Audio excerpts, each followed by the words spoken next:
Hey guys, DB Smiley here. First, just want to apologize for not getting a lot of content out lately.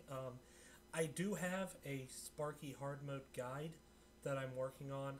It's mainly just been an issue of getting a good quality video recording, and lately I haven't been able to record, and I'll kind of explain that for a bit. I was on the road visiting family for the holidays, and I had to bring my laptop, which I can't really record on in high definition. And so I made the decision to wait until I got back to record a kill. I've killed it before, but before I left on the break, our best kill video still had about 3 deaths. So putting that guide together, I want a good clean video.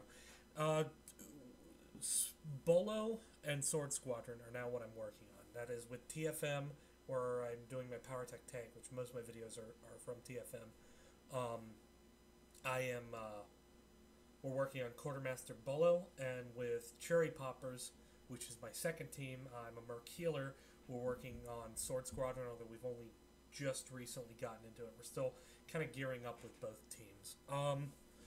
One thing I'm just going to kind of give what I can in preview for Sword Squadron and Quartermaster Bulo. I don't have video accompanying this, so I'm just talking to the camera.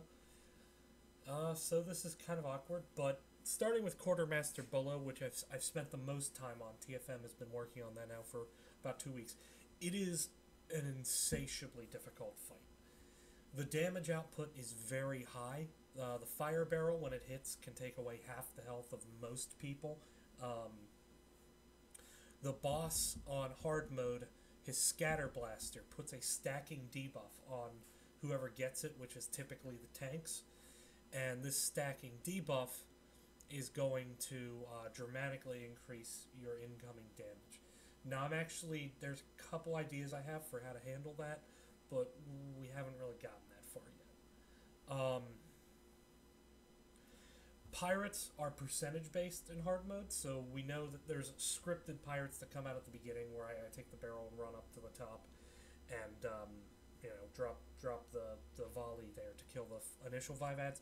After that, it appears ads spawn at about 70%, at about 50%, then again at 35%, and then I believe it's at 20% is the last one, although we haven't gotten that far a lot.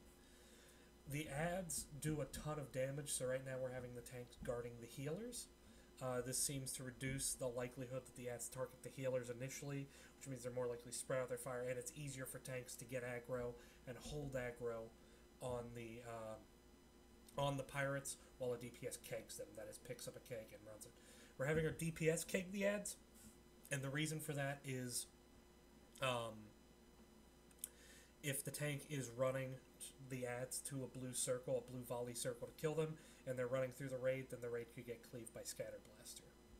We do a rotation. You cannot get 2 barrels in a row, so you get a debuff the last 2 minutes from the barrel called Exhausted. If you pick up a second, your accuracy goes to 0. This means you can't even taunt.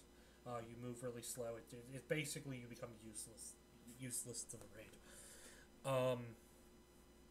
One of the things I like is to oil slick the ads when they come up. It reduces their damage by a fair amount.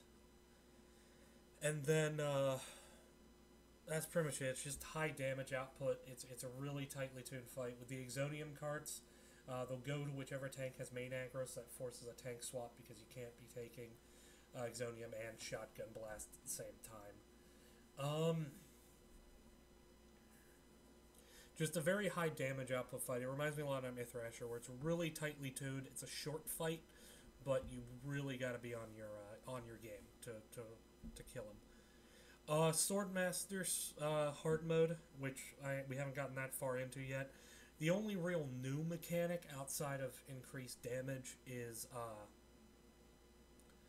you're going to get a gravity mine in the center that sucks everyone into the middle, and then everyone gets a circle around them, and that circle grows. So this circle, it's like any AoE circle where everyone gets it. You need to spread out. And so what we're doing is we're having predefined locations for everyone to go to. So the bomb runner is running near the bombs. They're a ranged DPS anyway. After gravity mine, tanks just run to their respective sides to where they were tanking anyway. DPS 2 run out to the field. Healer runs out to field. So just think of it as One thing is, where that gravity mine spawns, it's directly in between the two tanks. Just draw a line, it's the midpoint. Don't stand there. You can't drop any red circles there, because if you drop a red circle there, gravity mine comes after that, everyone gets sucked in, everyone eats a red circle. There's already a ton of damage that comes out from that explosive at the end of gravity mine. So like I said, once I kill these bosses, I'm going to take the kill videos, you know, whether or not they're any good. And I'm going to do the guides for them. I'm just letting you know that I'm not done doing this. I know it's been like 2-3 weeks since I've done any updates. That's just because I've been with family and I haven't actually killed any new bosses other than Sparky, which I've kind of dropped the ball on that one. We killed it last night, but I forgot the stream.